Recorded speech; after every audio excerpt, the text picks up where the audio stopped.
मुंबई भारत का वो metro city है जहां हर भारतीय के सपने सच होते हैं। सालों पहले ये सिटी बॉम्बे के नाम से जाना जाता था। हालांकि बॉम्बे से मुंबई तक के सफर में ये शहर काफी रोमांचक इतिहास समेटे हुए है। आपको जानकर हैरानी होगी कि भारत का कमर्शियल एंड फाइनेंशियल कैपिटल कहे जाने वाला ये शहर एक समय पर दहेज के रूप में एक विदेशी राजा को शादी के दौरान दे दिया गया था।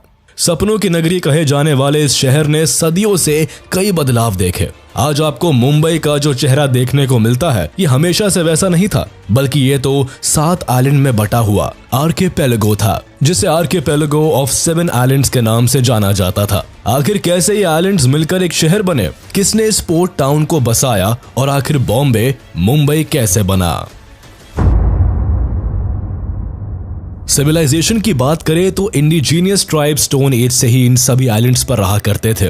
कोलिस एंड आगरी नाम के ट्राइबल्स यहाँ के सबसे अर्लीस्ट नोन सेटलर्स थे। दरअसल सदियों पहले बॉम्बे शहर था ही नहीं, बल्कि ये जगह कई आइलैंड्स में बटा हुआ था। इस जगह पर बॉम्बे, कोलाबा, लिटिल कोलाबा, मजगांव, परेल, वर्ली और माहिम नाम के 7 अलग अलग आइलैंड्स हुआ करते थे। ये आइलैंड्स कुछ दूरी पर एक दूसरे से अलग अलग बसे हुए थे। उन दिनों यहाँ केवल fishing villages, marshes, mud flats, caves, temples and hills ही देखने को मिलते थे। इन आइलैंड्स में रहने वाले ज्यादातर लोग मछुआरे थे जो यहाँ मछली पकड़कर अपना जीवन चलाते थे। इसके अलावा भी कई कम्युनिटीज इन आइलैंड्स में रहती थी। सबसे मजेदार बात यह है कि 7 आइलैंड्स अलग अलग कल्चर को फॉलो किया करते थे और इन सबके इंडिजीनियस किंग्स हुआ करते थे। 3rd सेंचुरी BCE से लेकर 1348 तक यहाँ पर अलग अलग हिंदू डायनेस्टीज ने राज किया। सबसे पहले यहाँ मौर्यन किंग अशोका का राज हुआ करता था, लेकिन 185 BCE में मौर्य एम्पायर के डिक्लाइन के साथ 2nd सेंचुरी BCE से लेकर 10th सेंचुरी CE तक इन आइलैंड्स पर वेरियस इंडिजीनियस डायनेस्टीज ने राज किया, जिसमें सतवाहनस, अभिरास, वाकटकस, कालाचूरिस, कोंकण चालुक्यास, राष्ट्रकूटास, सिल्हारस और छोलास शामिल थे।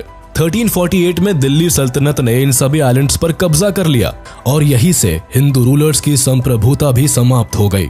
1348 से लेकर 1391 तक यहाँ पर दिल्ली सल्तनत का कंट्रोल रहा और इसी दौरान नजीरुद्दीन मोहम्मद बिन तुगलक, जो कि दिल्ली सल्तनत के सुल्तान थे, उन्होंने जाफर खान को गुजरात का गवर्नर बना दिया था। जल्दी ही 1398 में जब तुगलक डायनेस्टी कमजोर हो गई, तब जाफर खान ने मौके का फायदा उठाते हुए अपनी गुजरात सल्तनत की नींव डाल दी। इसी पावर शिफ्ट के साथ बॉम्बे भी अब गुजरात सल्तनत का हिस्सा बन गया।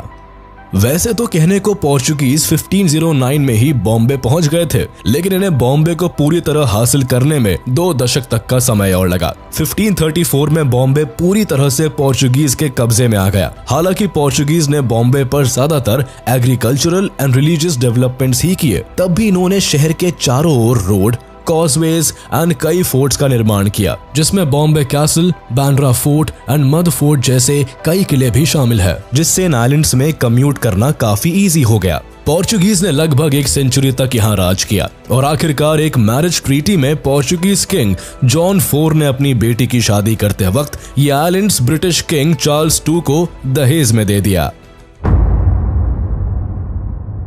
20th में 1498 में Portuguese explorer Vasco da Gama सबसे पहले यूरोपियन ट्रेडर के रूप में इंडिया के मालाबार कोस्ट कालीकट पहुंचे। अपने अराइवल के कई साल बाद 1505 में पोर्चुगीज के first vice Roy Francisco de Almeida ने कोचिन में अपना पहला हेडक्वार्टर्स एस्टैब्लिश किया और 1510 में बीजापुर सल्तनत को हराकर गोवा को कैप्चर कर उसे अपना परमानेंट सेटलमेंट बना लिया। पोर्चुगीज का भारत में आना इन सभी आइलैंड्स को पूरी तरह से बदल कर रखने वाला था। सबसे पहले दिसंबर 1508 में Portuguese viceroy Francisco de Almeida Cannanore से दियो तक के अपने अभियान के दौरान बॉम्बे पहुंचते हैं। इन्होंने अपने शिप को बॉम्बे आइलैंड के किनारे लगाया। बॉम्बे का अरेबियन सी से लगे होने की वजह से अल्मीडा को ये जगह काफी पसंद आई। अल्मीडा इन पोर्ट्स को देखकर इतने खुश हुए कि इन्होंने इस पोर्ट का नाम बॉम्बाहिया दिया, जिसका मतलब था गुड बे। बाद में ये सभी आइलैंड्स बॉम्बाहिया के नाम से पॉपुलर होने लगे। जब 1661 में ब्रिटिश क्राउन ने इन सभी आइलैंड्स पर अपना कब्जा जमाया, तब इसका नाम बदलकर बॉम्बे कर दिया। धीरे धीरे इन सारे आइलैंड्स को बॉम्बे नाम से बुलाया जाने लगा। हालांकि अल्मीडा ने यहाँ 1508 में ही विजिट कर लिया था, लेकिन पोर्चुगीज को बॉम्बे तक आने में 1 साल का समय लग गया। दरअसल बॉम्बे आइलैंड्स उन दिनों सुल्तान बहादुर शाह, जो कि गुजरात सल्तनत के किंग थे, उनके अंडर आता था, इसलिए पोर्चुगीज यहाँ सीधे तौर पर नहीं आ सके। हालांकि पोर्चुगीज लगातार गुजरात सल्तनत के साथ कॉन्फ्लिक्ट्स में थे।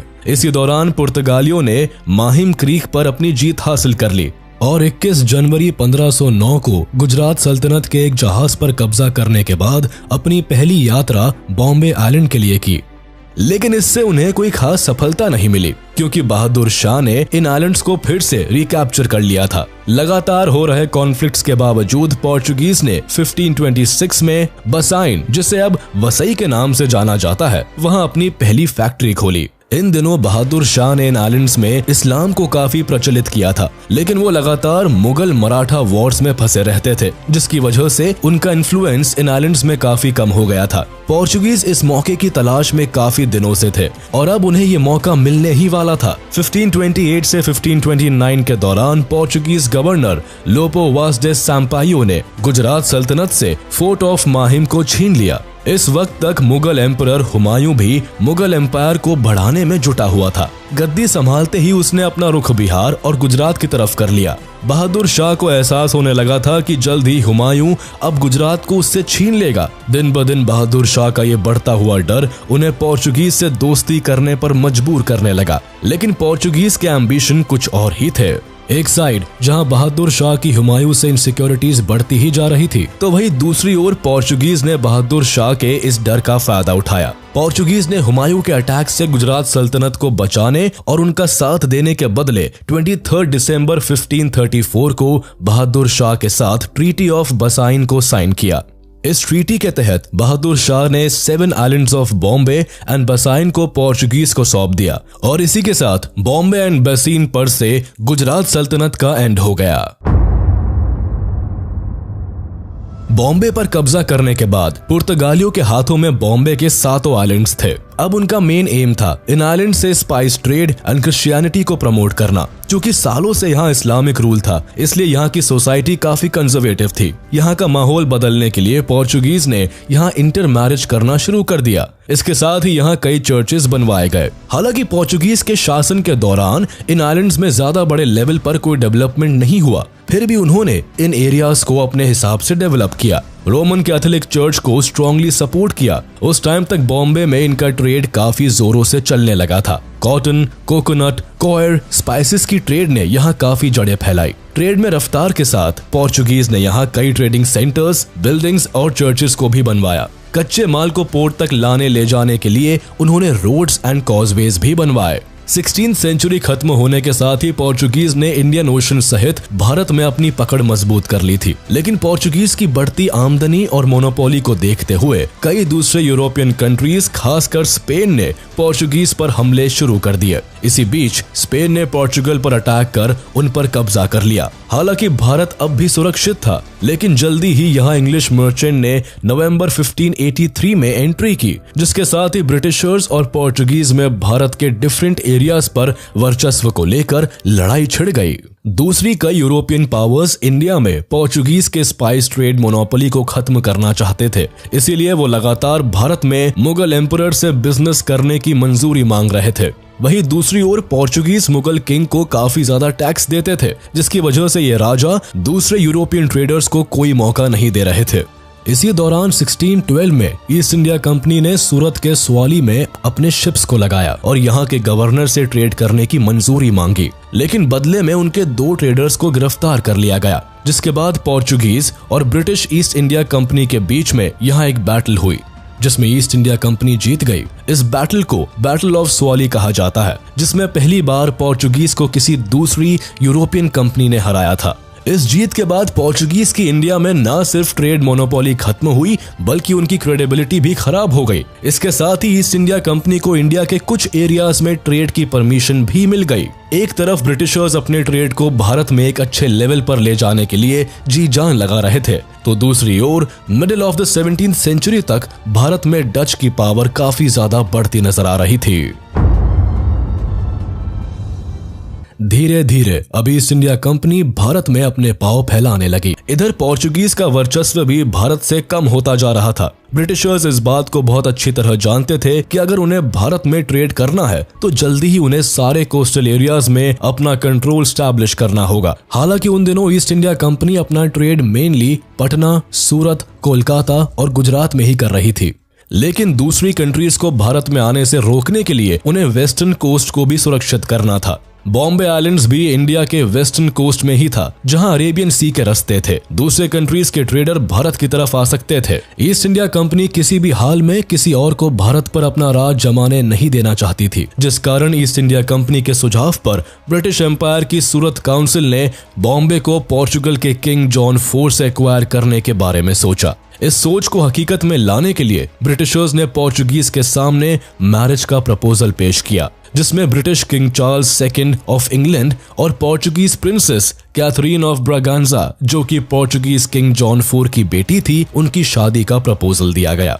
ये शादी कम और स्ट्रेटेजिक अलायंस ट्रीटी ज्यादा लगती थी, जिसके प्रपोजल में शर्तों की एक लिस्ट थी। इन्हीं शर्तों में से एक शर्त ये थी कि पोर्चुगीज को बॉम्बे के 7 आइलैंड्स को शादी में गिफ्ट के तौर पर इंग्लैंड को देना होगा। शादी का यह प्रपोजल 1661 में ही ब्रिटिशर्स ने पोर्चुगीज को दे दिया था, लेकिन पोर्चुगीज के कई मिनिस्टर्स इस बात के खिलाफ थे। इसके अलावा प्रिंसेस भी इस शादी को मानने से इनकार करती रही, क्योंकि उन्हें किंग ऑफ इंग्लैंड के कई रिश्तों से ऐतराज था। लेकिन डचेस का बढ़ता इन्फ्लुएंस अब पोर्चुगीज को डराने लगा था। 16th सेंचुरी के अंत में डचेस इंडियन ओशन में पोर्चुगीज की मोनोपोली को चैलेंज करने लगे। उन्होंने वो बिजनेस जिस पर पोर्चुगीज का एकाधिकार था वो उनसे छीनने लगे। अब डचेस भारत के अलावा दूसरे ईस्टर्न देशों में भी घुसने लगे और मसाले, सिल्क और गोल्ड का बिजनेस करने लगे।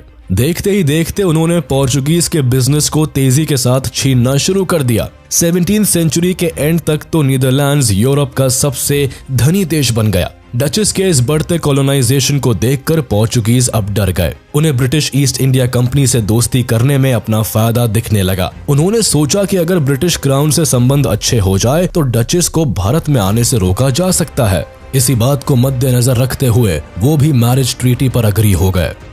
फिर 1668 में ये शादी हुई और शादी के बाद 27 मार्च 1668 को बॉम्बे आइलैंड्स पर इंग्लैंड का राज हो गया। अब पोर्चुगीज के लिए ऐसा करना कोई बड़ी चीज नहीं थी। उन्होंने बॉम्बे का वो उभरता भविष्य नहीं देखा था जो ब्रिटिशर्स देख पा रहे थे। इस कारण शादी का प्रस्ताव मानते हुए दोनों देशों के बीच रिश्ते कामयाब रहे और दहेज में बॉम्बे इंग्लैंड के किंग को सौंप दिया गया। इंग्लैंड के राजा चार्ल्स II को डाउरी में बॉम्बे आइलैंड्स के अलावा मोरक्को के पोर्ट ऑफ टैंजियर को भी गिफ्ट किया गया था। इसके साथ ही ब्रिटिशर्स को ब्राजील और पोर्चुगीज ईस्ट इंडीज में ट्रेडिंग की भी इजाजत मिली। पोर्चुगल में रहने वाले इंग्लिश रेजिडेंट्स को रिलीजियस एंड कमर्शियल फ्रीडम दी गई और शादी पूरी होने के साथ ही करीब 2 मिलियन पोर्चुगीज क्राउन्स भी इंग्लैंड को दिए गए। बॉम्बे उस समय ईस्ट इंडिया कंपनी के लिए काफी इंपॉर्टेंट था, जिसकी कई वजह थी। ईस्ट इंडिया कंपनी बॉम्बे के जरिए आराम से अपने गुड्स को इंपोर्ट एंड एक्सपोर्ट कर सकते थे और आने वाले समय में वो अपने ट्रेडिंग सेंटर को गुजरात के सूरत से बॉम्बे शिफ्ट करने वाले थे। इस आइलैंड की इंपॉर्टेंस को समझते हुए ईस्ट इंडिया कंपनी हर हाल में इसे हथियाना चाहती थी, जिस कारण कंपनी ने किंग से आइलैंड की मांग की और किंग ने 27 मार्च 1668 को केवल 10 पाउंड एनुअल रेंट के तौर पर ईस्ट इंडिया कंपनी को ये आइलैंड लीज पर दे दिया। ईस्ट इंडिया कंपनी ने बॉम्बे को अपने हाथ में लेते ही इसके रंग ढंग बदलने शुरू कर दिए। सबसे पहले कंपनी ने यहाँ की डेवलपमेंट पर ध्यान देते हुए कई चेंजेस करने शुरू किए। ब्रिटिशर्स ने यहाँ कई कुएं, वेयर हाउसेस और कस्टम हाउसेस बनवाए। इसके अलावा ब्रिटिशर्स ने बॉम्बे कासल के आसपास फोर्टिफिकेशंस भी करवाए और एक सिविल कोड भी बनवाया। बॉम्बे का पहला governor English east India company के प्रेसिडेंट जॉर्ज ऑक्सेंडेन को बनाया गया। डेवलपमेंट और एडमिनिस्ट्रेशन के काम के साथ कंपनी ने यहाँ अपने बिजनेस को भी तेजी से स्प्रेड करना शुरू कर दिया। लेकिन बॉम्बे में बिजनेस को बढ़ाने के लिए पहले इस जगह को फर्दर डेवलप करने की जरूरत थी। उस समय इन आइलैंड पर हेल्थ फैसिलिटीज ना के बराबर थी और इसी वजह से यहाँ काफी बीमारियां फैलती रहती थी, जिस कारण लोगों का यहाँ काम करना काफी मुश्किल था। इस प्रॉब्लम को टैकल करने के लिए ब्रिटिशर्स ने यहाँ कई हॉस्पिटल्स और मेडिकल ट्रीटमेंट की फैसिलिटीज अवेलेबल करवाई। मेडिकल फैसिलिटीज के चलते बॉम्बे की पॉपुलेशन में काफी सुधार देखा गया। 1661 से 1675 के बीच बॉम्बे की पॉपुलेशन में बढ़ोतरी देखी गई और जो पॉपुलेशन एक समय पर केवल 10,000 थी, वो मेडिकल ट्रीटमेंट के चलते 60,000 के करीब आ गई। मेडिकल की प्रॉपर फैसिलिटीज और पॉपुलेशन ग्रोथ के कारण यहाँ ट्रेड करना भी आसान हो गया और इंडिया और ब्रिटिश मर्चेंट्स के अराइवल के साथ ही 17th सेंचुरी के एंड तक बॉम्बे में ट्रेड का डेवलपमेंट भी देखने को मिला। यहाँ salt, rice, Ivory, cloth, lead and sword blades का काम किया जाता था। बॉम्बे में जब ट्रेड ने अपनी ग्रोथ की तो 1710 तक ब्रिटिशर्स ने अपना बॉम्बे कैसल भी बनवा लिया। इस कैसल की मदद से ब्रिटिशर्स यहाँ 24 घंटे आसपास के एरियाज में नजर रखने लगे, जिसका फायदा ये हुआ कि आइलैंड पर यूरोपियन पायरेट्स और मराठास के सी अटैक्स काफी कम हो गए। वक्त के साथ साथ बॉम्बे ने ब्रिटिशर्स के बिजनेस में काफी मदद भी की, जिस कारण यहाँ के बढ़ते स्ट्रैटेजिक और पॉलिटिकल इंपॉर्टेंस को देखते हुए ईस्ट इंडिया कंपनी ने सूरत से बॉम्बे में अपना हेडक्वार्टर भी शिफ्ट कर लिया, जिसके बाद मिड 18th सेंचुरी तक बॉम्बे डायरेक्ट ब्रिटिश क्राउन के कंट्रोल में आ गया और यहाँ से बॉम्बे को एक मॉडर्न बॉम्बे बनाने का दौर शुरू हो गया। 1782 में विलियम हॉर्नबी बॉम्बे के गवर्नर बनते हैं। उन दिनों बॉम्बे 7 अलग अलग आइलैंड्स में बटा हुआ था, जो कि कई कारणों से विलियम हॉर्नबी को बॉदर करने लगा था। इसी वजह से उन्होंने एक ऐसे प्रोजेक्ट को शुरू किया जो कि अब बॉम्बे को हमेशा के लिए बदलने वाला था। दरअसल इन सभी आइलैंड्स पर आने जाने के लिए ब्रिटिश ट्रेडर्स को बोट और शिप का सहारा लेना पड़ता था। ऐसी हालत में जब भी बाढ़ या सुनामी आती थी तो ये सारे बोट्स बर्बाद हो जाते थे, जिससे कि ईस्ट इंडिया कंपनी को काफी नुकसान का सामना करना पड़ता था। इसके अलावा सूरत पोर्ट मुगल साम्राज्य का सबसे महत्वपूर्ण बंदरगाहों में से एक था, तो ईस्ट इंडिया कंपनी को मुगलों से हमेशा ही डर लगा रहता था। उन्हें अब एक नए बंदरगाह की जरूरत भी थी, जहां वो मुगल किंग्स की नजरों से दूर खुद को फ्लरिश कर सके। इसके अलावा 7 आइलैंड्स के एडमिनिस्ट्रेशन को संभालने में भी ईस्ट इंडिया कंपनी को दिक्कतें आ रही थी। इन्हीं सारी परेशानियों को दूर करने के लिए विलियम हॉर्नबी ने इन 7 आइलैंड्स को जोड़ने के लिए वेलार्ड रिक्लेमेशन प्रोजेक्ट शुरू किया। इन्हें पता था कि जब ये 7 आइलैंड्स आपस में जुड़ जाएंगे तब यहाँ ट्रेड, डेवलपमेंट और एडमिनिस्ट्रेशन को मैनेज करना आसान हो जाएगा। इस सपने को हकीकत करने के लिए उन्होंने इन 7 आइलैंड्स के बीच कॉजवेज बनाने लगे, जिसे ऑफिशियली हॉर्नबी वेलार्ड रिक्लेमेशन प्रोजेक्ट का नाम दिया गया।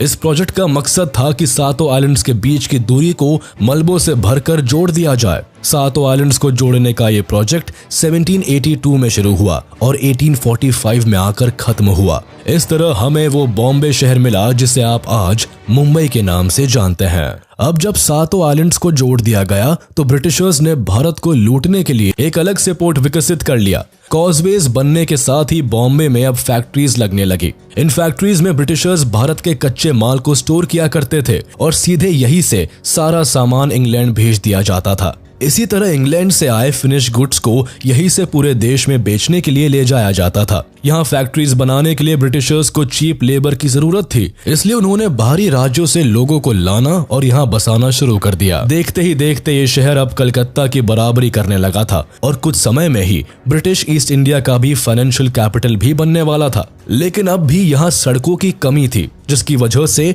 ईस्ट इंडिया कंपनी ने अपने ट्रेड को और अच्छी तरह से ऑपरेट करने के लिए यहाँ कई सड़कें बनवाई। देश के कोने कोने से कच्चे माल, मेटल्स, मसालों और सिल्क को तेजी के साथ पहुंचाने के लिए 1845 आते आते ब्रिटिश ने इंडिया में रेलवे सर्विसेज भी शुरू कर दी थी, जो कि बॉम्बे ब्रिटिश इंडिया के फाइनेंशियल हब के रूप में उभर गया था। तो यहाँ एलीट क्लास के ऑफिसर्स और लोग भी रहा करते थे। इन्हीं लोगों को फैसिलिटेट करने के लिए ब्रिटिशर्स ने भारत में पहली बार पैसेंजर ट्रेन भी बॉम्बे में ही चलाई थी।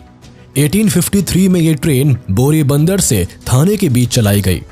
इसी बीच भारत में एक बड़ा बदलाव हुआ। भारत में 1857 की क्रांति ने जोर पकड़ ली। इस क्रांति के बाद ब्रिटिश क्राउन ने ईस्ट इंडिया कंपनी को भारत से डिसॉल्व कर दिया। हालांकि इसके बाद इंडियन ओशन ट्रेडिंग की बागडोर अब भी ईस्ट इंडिया कंपनी के पास थी। 1 जून 1874 को एक्ट ऑफ पार्लियामेंट के तहत ईस्ट इंडिया कंपनी को पूरी तरह से डिसॉल्व कर दिया गया। इसके बाद पूरा भारत अब सीधे ब्रिटिश क्राउन के अंडर आ गया और बॉम्बे सहित पूरे भारत की अफेयर्स की बागडोर अब ब्रिटिश राज के हाथों में चली गई। चूंकि बॉम्बे भारत के सबसे उन्नत और बड़े शहरों में से एक था, इसलिए ब्रिटिश क्राउन ने इसे फर्दर डेवलप करने के कई प्लान्स पर काम किए। टाइम के साथ बॉम्बे काफी प्रॉस्पेरस होता चला गया। जैसे ही यहाँ फैक्ट्री सेटअप हुई और अर्बनाइजेशन शुरू हुआ। अर्बनाइजेशन शुरू होने के साथ ही यहाँ की पॉपुलेशन बढ़ने लगी। बाहर से लोग और कामगार यहाँ नई अपॉर्चुनिटीज की तलाश में आने लगे। बढ़ती पॉपुलेशन की वजह से यहाँ अब कई परेशानियां भी शुरू होने लगी,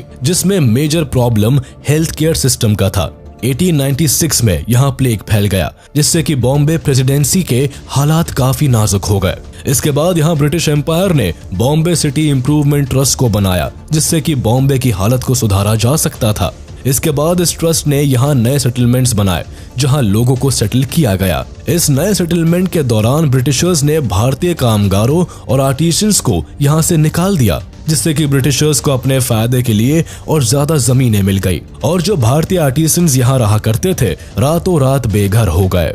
इसी ग्रुप ने बॉम्बे के चारों तरफ सी वॉल्स बनाने का काम शुरू किया। हालांकि ये प्रोजेक्ट काफी एम्बिशियस था और इसी वजह से इसका काम काफी लंबा चला। वर्ल्ड वॉर 2 के समय जब फाइनली मरीन ड्राइव का निर्माण हुआ, तब जाके ये सी वॉल का प्रोजेक्ट पूरा हो सका।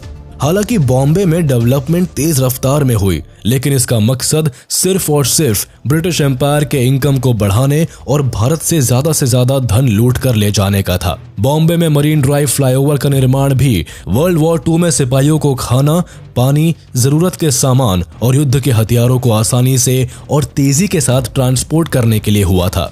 1945 में जब मरीन ड्राइव का काम पूरा हुआ, तब बॉम्बे के सबर्ब्स में भी काफी खाली जमीन मिली, जहां डेवलपमेंट्स और रेजिडेंशियल प्रॉपर्टी बिल्डअप होने लगी। ब्रिटिश राज के टाइम में बॉम्बे पॉलिटिक्स और बिजनेस का बड़ा हब बन गया। ब्रिटिशर्स ने यहाँ कई बड़े स्ट्रक्चर्स बनवाए, जो आज तक भारत की शान में खड़े हैं। The Rajabai clock tower, Victoria terminus और बॉम्बे हाई कोर्ट का निर्माण भी ब्रिटिश रूल के दौरान ही हुआ था। 1911 में जब जॉर्ज 5 का भारत के एम्परर के तौर पर कोरोनेशन होने वाला था, तब मुंबई के आइकॉनिक गेटवे ऑफ इंडिया का निर्माण किया गया, जो कि 1924 में बनकर पूरा हुआ। 1947 में जब भारत आजाद हुआ, तब तक बॉम्बे भारत के सबसे इम्पोर्टेंट शहरों में शुमार हो गया था। यहाँ गुजराती समाज के लोगों का काफी बोलबाला था। पोस्ट इंडिपेंडेंस यहाँ की इकोनॉमी और बिजनेस गुजराती समाज के लोगों के हाथ में था, जिसकी वजह से मराठी स्पीकिंग पॉपुलेशन में काफी डिससैटिस्फैक्शन फैलता जा रहा था, जिसकी वजह से यहाँ 1956 से 1960 तक मराठा प्रोटेस्ट चला। इस दौरान बॉम्बे में काफी वायलेंस फैलने लगा। बढ़ती अनसैटिस्फैक्शन और वायलेंस की वजह से 1960 में बॉम्बे स्टेट का पार्टीशन कर दिया गया और इसके बाद 2 नए स्टेट्स महाराष्ट्र और गुजरात को फॉर्म किया गया। इसके बाद बॉम्बे प्रेसिडेंसी का अर्बन एरिया बॉम्बे के नाम से जाना गया और महाराष्ट्र का कैपिटल सिटी बन गया। 1995 में बॉम्बे का नाम बदलकर इसका मराठी नाम मुंबई कर दिया गया।